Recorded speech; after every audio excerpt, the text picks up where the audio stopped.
എന്താടോ ചത്തവന്റെ പേര്? പ്രസാദ്. അച്ഛന്റെ പേര് നാരായണൻ.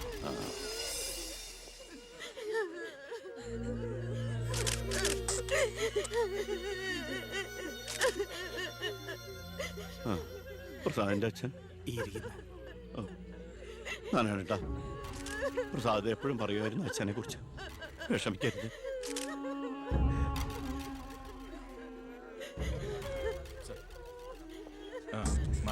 എക്സ്ക്യൂസ് മീ സാർ, പ്രസാദിന്റെ കൊലപാതകത്തെ കുറിച്ച് എന്തെങ്കിലും? പ്രസാദിന്റെ മരണം കേട്ടപ്പോൾ ഞാൻ ഞെട്ടിപ്പോയി. പാർട്ടിക്ക് നഷ്ടപ്പെട്ടത് ചൂട് മുശിരുള്ള ഒരു സജീവ പ്രവർത്തകൻ. പാർട്ടിയുടെ സജീവ പ്രവർത്തകൻ ചുളുവിൽ ഒരു രക്തസാക്ഷി ഉണ്ടാക്കിയെടുക്കുക. ആ പാവത്തിന് രാഷ്ട്രീയം എന്താണെന്ന് അറിയുമല്ല. എന്താ സാർ, കൊലപാതകയെ കുറിച്ച് വല്ല തുമ്പും കിട്ടിയോ? പട്ടാ പകൽ എല്ലാവരുടെയും മുമ്പിലിട്ട് എന്നിട്ടും പ്രതിയെ പിടിക്കാൻ പോലീസിന് കഴിഞ്ഞില്ലെന്ന് വെച്ചാൽ നാണക്കേടാണ് സാർ. താൻ എന്തിനാ എന്റെ അടുക്ക ചൂടാവുന്നേ? അധികാരമുള്ളവർ പറയുന്നത് അനുസരിക്കാൻ എനിക്ക് കഴിയൂ. അധികാരമുണ്ടോ എനിക്ക്?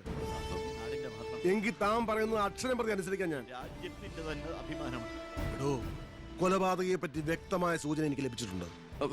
എങ്കിൽ പിന്നെ സാറിനെ അവരെ അറസ്റ്റ് ചെയ്തൂടെ? വെറുതെ അറസ്റ്റ് ചെയ്തിട്ട് കാര്യമൊന്നുമില്ല. സാക്ഷികൾ വേണം. അല്ലെങ്കിൽ കോടതിയിൽ നിന്ന് പുല്ല് പോലും ഇറങ്ങിപ്പോരും. സാക്ഷി പറയാൻ ആളുണ്ടാവണം. ആരും ഉണ്ടാവില്ല. ഉണ്ടെങ്കിലോ അധികാരികളുടെ ഒക്കെ ഉത്തരവിന് മേലെ നിന്നുകൊണ്ട് ഞാൻ പ്രതിയെ കസ്റ്റഡിയിൽ എടുക്കാം. ശിക്ഷ വാങ്ങിക്കൊടുക്കാം. കുട്ടികളുടെ മുന്നിലിട്ട് കുട്ടികളുടെ ഷോക്ക് ഇതുവരെ വിട്ടുമാറിയിട്ടില്ല. പ്രസാദിന്റെ അച്ഛനും അമ്മയും പെങ്ങളും ഒക്കെ അവരുടെ കണ്ണീര് നമുക്ക് കണ്ടില്ലെന്ന് അടിക്കാൻ പറ്റുമോ? വേണ്ട കുഞ്ഞെ, അവരൊക്കെ വലിയ വലിയ ആളുകളാ. എനിക്ക് ഇവളല്ലാതെ വേറെ ആരുമില്ല. കൊള്ളാവുന്ന ഒരുത്തരെ ഇവളെ കൈപിടിച്ചു കൊടുത്ത് മനസമാധാനത്തോടെ മരിക്കണം എന്നാ എന്റെ ആഗ്രഹം. ശരി, പ്രസാദിന്റെ കൊലപാതകത്തിൽ നിന്ന് നമുക്കങ്ങനെ ഒഴിഞ്ഞു മാറാൻ പറ്റൂ? ഒരു തരത്തിലും നമുക്കില്ലേ പങ്ക്? താൻ ഒരാൾ വിചാരിച്ചാല് കൊലപാതകയെ കോടതിയുടെ മുമ്പിൽ കൊണ്ടുവരാൻ പറ്റും, വ്യക്തമായ സാക്ഷിമൊഴികളോടെ. എന്നെ വിശ്വാസമില്ല ശരിക്ക്. ഞാൻ വരാം. ഏത് കോടതിയിൽ വേണമെങ്കിലും. മോളെ, ഒരു കുഴപ്പമുണ്ടാവില്ലമ്മേ.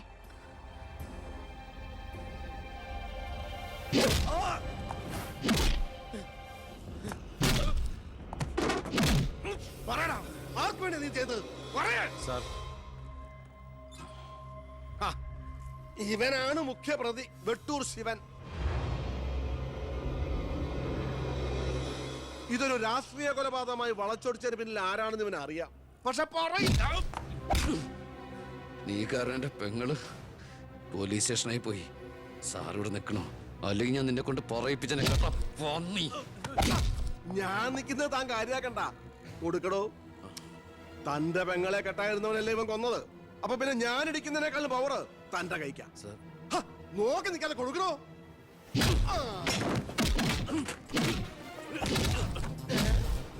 തിരിച്ചടിക്കാൻ എന്റെ അച്ചു വീടോ? ഇടിച്ചു തന്നെയോ? ഇടിക്കടോ.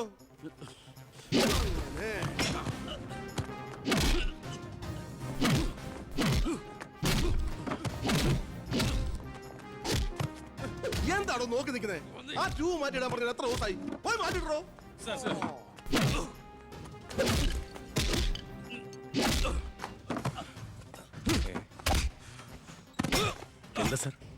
ഒന്നുമില്ലടോ. പോലീസ് സ്റ്റേഷനിൽ കൊണ്ടുവന്ന് പ്രതി ഓടി രക്ഷപ്പെടാൻ ശ്രമിച്ചു. പിടികൂടിയപ്പോ പറ്റിയ മുറിവുകളാണ് ദേഹത്തെന്ന് FIR എഴുതി ചേർത്ത്.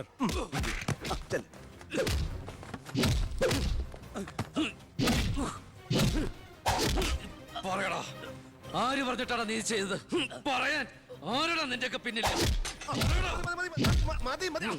ഒരു ചാൻസ് കിട്ടിയെന്ന് വെച്ച് ഓവറാക്കരുത്. അവൻ ചത്തുപോവും. പിന്നെ ലോകം മർദ്ദനം, CAക്ക് സസ്പെൻഷൻ. വെറുതെ എന്തിനാ എന്റെ കഞ്ഞിയില്? തൽക്കാലം ഇവനൊന്ന് റെസ്റ്റ് എടുക്കട്ടെ. എനിക്ക് അവന്റെ മേലെ കുറച്ച് പണിയുണ്ട്. എന്നിട്ട് ഞാൻ അവനെ കൂടെ സത്യം പറയിപ്പിച്ചോളാം. താൻ ചെല്ലേ.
നീ എന്താ കോടതി പോണെന്നോ സാക്ഷി പറയുന്നൊക്കെ കേട്ടല്ലോ?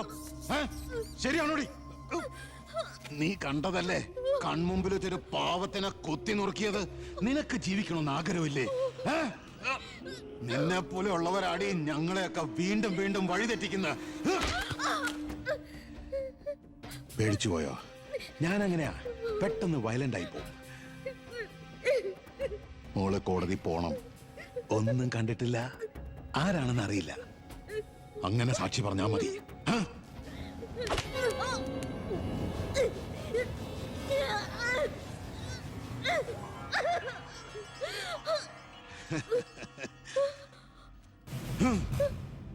ഇനി ഇതിന്റെ പേരിൽ നമ്മൾ തമ്മിൽ കാണേണ്ടി വരരുത്.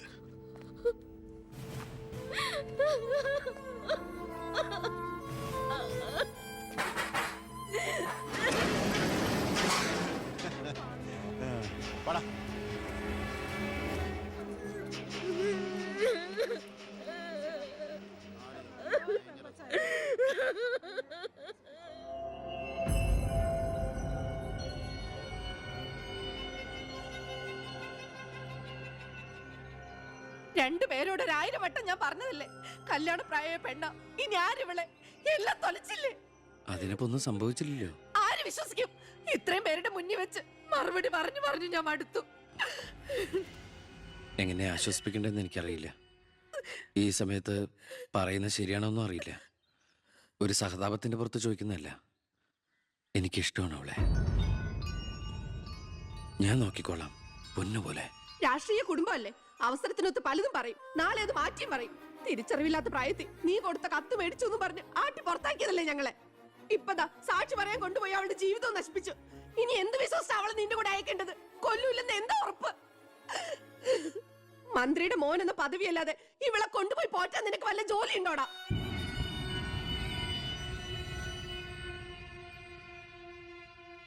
ഇനി മേലാൽ ഇമാതിരി വർത്താനം പറഞ്ഞ് ഈ വീടിന്റെ പരിസരത്തെങ്ങാനും വന്ന ദേവകിയുടെ ശരിക്കുള്ള സ്വഭാവം നീ അറിയും. അമ്മേ, നീ ഒന്നും ഉണ്ടായിരടി. ഇറങ്ങി പോകുന്നുണ്ടോ?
നിന്നെ ഒഴിവാക്കി നിന്റെ പെങ്ങളെ എങ്ങനെ കെട്ടിക്കാൻ പറ്റുമെന്ന് ആലോചിച്ച് നിന്റെ അച്ഛനും അളിയന്മാരും കൂടി തല പുണ്ണാക്കുമ്പോഴാ ദൈവം ഇങ്ങനൊരു അവസരം എന്നെ മുന്നിൽ എത്തിച്ചെന്നത്. ആദ്യം നിന്നെ സപ്പോർട്ട് ചെയ്യുന്ന CI വിജയനെയും ഗ്രൂപ്പിനെയും ഒരു അന്വേഷണത്തിന്റെ ചുമതല കൊടുത്ത് ഞാൻ സേലത്തേക്ക് അയച്ചു. ഇനി ഇവിടെ വെച്ച് നിനക്ക് രണ്ട് തന്നാലും കൊന്നാലും ചോദിക്കാൻ ആരുമില്ല. പക്ഷെ എന്ത് ചെയ്യാൻ പറ്റും? നീ എന്റെ അളിയനാകാൻ പോലെ. ഒരേ ഒരു അളിയൻ. ഒരു പ്രതിയെ പിടിച്ചാൽ 24 മണിക്കൂറിനകം കോടതിയിൽ ഹാജരാക്കണമെന്ന നിയമം. പക്ഷെ നിന്റെ കാര്യത്തിൽ ഞാൻ പറയുന്ന റൂൾസ്. എന്തായാലും എന്റെ കല്യാണം കഴിയുന്നവരെ അളിയനെ ഈ മുക്കയും ക്യാമ്പിൽ തന്നെ കിടന്നു എന്റെ ഈ കല്യാണക്കുറിയും വായിച്ചോണ്ട്. എന്നാ പിന്നെ കല്യാണത്തിന് ശേഷം തറവാട്ടി നമുക്ക് കാണാം. വരട്ടടാ അളിയ.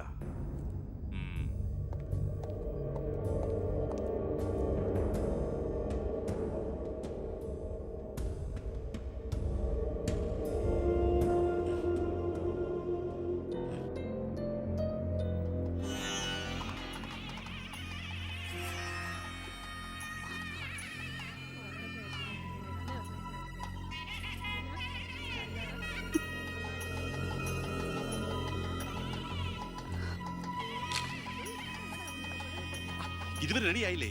വരണം കൂട്ടർ ഇപ്പൊ ഇങ്ങ് എത്തും. പവിത്ര, ഉണ്ണിയെ കുറിച്ച് വല്ല വിവരവും കിട്ടിയോ? ഫോണിൽ കിട്ടിയപ്പോ ഞാൻ വിവരം പറഞ്ഞതാ. അവനെന്തോ തിരക്കിലാണ്, വരാൻ പറ്റില്ലെന്ന് പറഞ്ഞു. അത് ശരി. സ്വന്തം പെങ്ങളുടെ കല്യാണത്തിനെന്ന് അവന്റെ ഒരു തിരക്ക്. അവനിങ്ങ് വരട്ടെ. പബ്ലിക് വല്ല അടിച്ചു കയറുന്ന ഓഡിറ്റോറിയം ഇപ്പൊ തന്നെ ഫുൾ. അതൊക്കെ ഞാൻ നോക്കിക്കോളാം. വേറെ കുഴപ്പമൊന്നുമില്ലല്ലേ? മകളെ എല്ലാം റെഡിയാ? കുഴപ്പമൊന്നുമില്ല അല്ലേ? അച്ഛൻ ടെൻഷൻ അടിക്കാതെ. 2-3 VIP സീറ്റുകൾ ഒഴിച്ചിടണം. കേന്ദ്രമന്ത്രി വിശാൽ ശർമ്മ എയർപോർട്ടിൽ എത്തിക്കാനായിട്ടു. ഓക്കെ.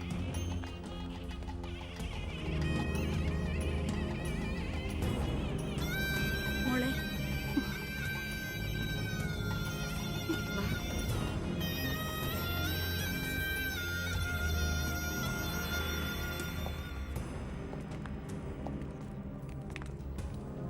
7 ദിവസം മുഖ്യം ക്യാമ്പിൽ കടത്തിയിട്ട് ജഡ്ജ്മെന്റ് പറഞ്ഞു കേട്ടില്ലേ, ഇന്നലെ ഉച്ചയ്ക്ക് കസ്റ്റഡിയിലെടുത്താണെന്ന്.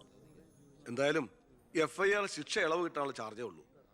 നിന്നെ ഒഴിവാക്കി നിന്റെ പെങ്ങളുടെ കല്യാണം നടത്താനുള്ള തന്ത്രമായിരുന്നു അതിന് പിന്നിൽ. അത് വെറും കല്യാണമായിരുന്നില്ല. കേന്ദ്രം ഭരിക്കുന്നവരടക്കം കേരളത്തിലെ സകല മന്ത്രിമാരുണ്ടായിരുന്നു. ആരുണ്ടായാലും എന്താ, ഒരേ ഒരു മകനെ ജയിലിൽ അടച്ചിട്ടല്ലേ.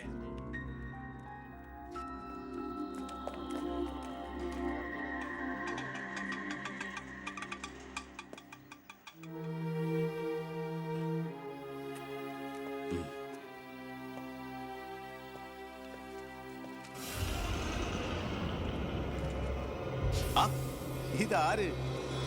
അളിയോ?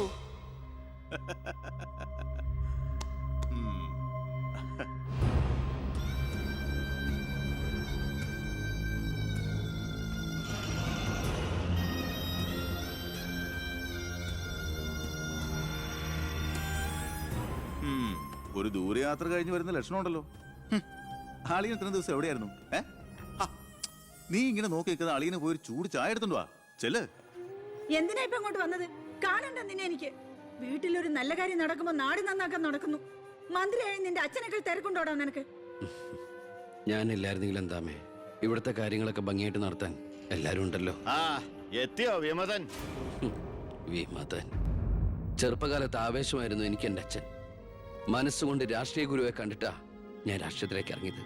പക്ഷേ അടുത്തറിഞ്ഞപ്പോ തെറ്റുകളിൽ നിന്നും തെറ്റുകളിലേക്കാണല്ലോ അച്ഛൻ പോയിക്കൊണ്ടിരിക്കുന്നത്. എന്റെ കൂടെപ്പുറപ്പിനെ മനസ്സിലാക്കിയില്ലല്ലോ. വളരെ വിഷമമുണ്ട്, സഹതാപമുണ്ട്.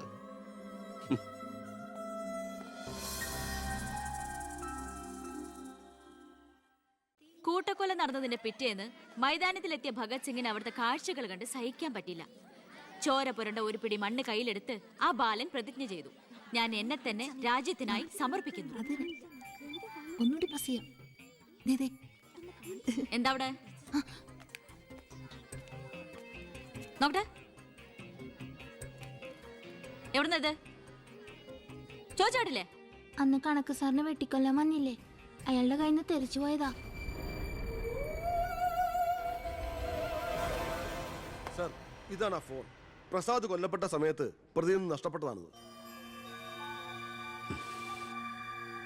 സർ, പ്രസാദ് കൊല ചെയ്യപ്പെടുന്നതിന് മുമ്പ് ഈ ഫോണിൽ നിന്നുള്ള ലാസ്റ്റ് ഔട്ട് ഗോയിങ് കോള് മന്ത്രി ബാലഗംഗാധരന്റെ ഫോണിലേക്കായിരുന്നു.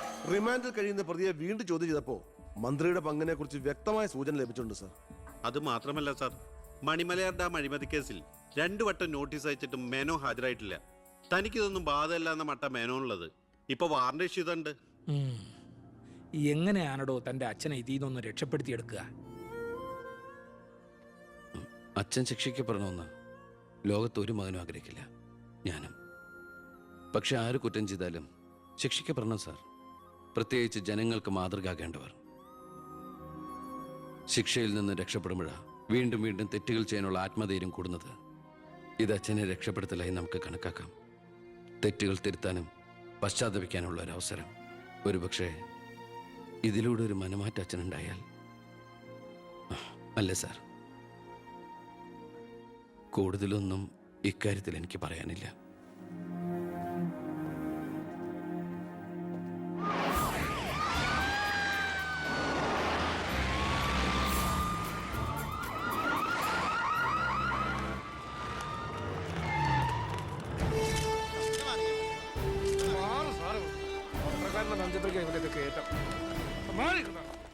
നിങ്ങളോട് വെയിറ്റ് ചെയ്യൂ സർ. അച്ഛാ, ഹർഷം വരുന്നു. അച്ഛാ, ആ മുഖ്യമന്ത്രിയുടെ ഓർഡർ കൈ കിട്ടി അല്ലേ? അച്ഛനെ അറസ്റ്റ് ചെയ്യാൻ മരുമകന് ഡ്യൂട്ടി. അവറാച്ചൻ കളിക്കട്ടോ, കളി അവിടെ വരെ പോകുന്ന കാണാം നമുക്ക്. അച്ഛനെ കോടതിയിലേക്ക് കൊണ്ടുപോയാൽ മതി. ജാമ്യത്തിനുള്ള ഏർപ്പാടൊക്കെ ഞാൻ ചെയ്തിട്ടുണ്ട്. വക്കീലുമായി ജോസ്പേട്ടൻ കോടതി വെയിറ്റ് ചെയ്യാ. നീ എങ്ങനെ എന്നെ കൊണ്ടുപോകുന്ന? കാറിൽ ഫോളോ ചെയ്താൽ മതി. കാറിലോ? എന്റെ പട്ടി വരും. പോലീസ് ജീപ്പിന്റെ പിന്നിലിട്ട് തന്നെ എന്നെ കൊണ്ടുപോകണം. അതിനു മുമ്പ് ഈ മുറ്റത്തിട്ട് എന്നെ തല്ലി ചതയ്ക്കണം, മുടുമുണ്ട് വലിച്ചു പറിക്കണം. ആ പിന്നെ പത്രക്കാരോ ചാനലുകാരോ ചോദിച്ചു കഴിഞ്ഞാൽ മുഖ്യന്റെ സ്പെഷ്യൽ ഓർഡർ ആണെന്നൊക്കെ പറഞ്ഞേക്കണം. ഇതൊന്നും നീ ചെയ്യണ്ട, പോലീസുകാരെ കൊണ്ട് ചെയ്യിച്ചാൽ മതി. അയ്യോ, ഓ ഇത് മുഖ്യമന്ത്രിയെ താഴെ ഇറക്കാനുള്ള കുശാഗ്രവത്തി ഇല്ലേ? എന്റെ പൊന്നെ, ഞാൻ എന്തുവായി കേൾക്കുന്നത്? ഗുരു എന്നെ ഒന്ന് അനുഗ്രഹിച്ചാട്ടെ. അനുഗ്രഹമൊക്കെ അവനോട് വാങ്ങിച്ചാൽ ബുദ്ധി. കാര്യങ്ങളൊക്കെ നമ്മുടെ പോലീസുകാരോടൊന്ന് പറഞ്ഞേക്കാം. ജയ്,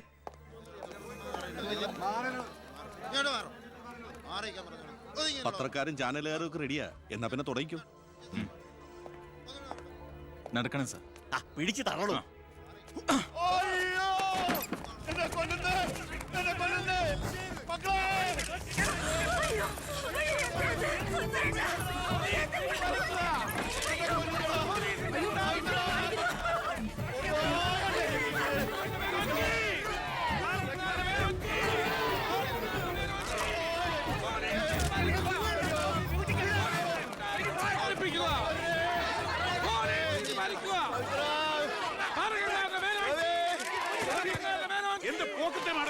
ഒരു മിനിസ്റ്ററല്ലേ അദ്ദേഹം? വീട്ടുകാരെ അനാവശ്യം കാണിക്കാതെ ബഹളം ഉണ്ടാക്കരുത്. ഇത് chief minister order. Chief minister order.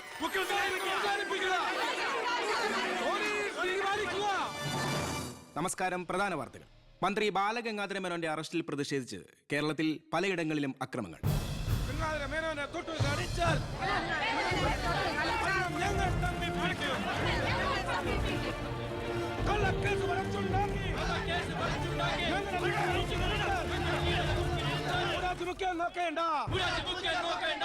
ഇപ്പോൾ കിട്ടിയത് അറസ്റ്റിലായിരുന്ന വിദ്യാഭ്യാസ മന്ത്രി ശ്രീ ബാലഗംഗാധര മേനോന് കോടതി ജാമ്യം അനുവദിച്ചു.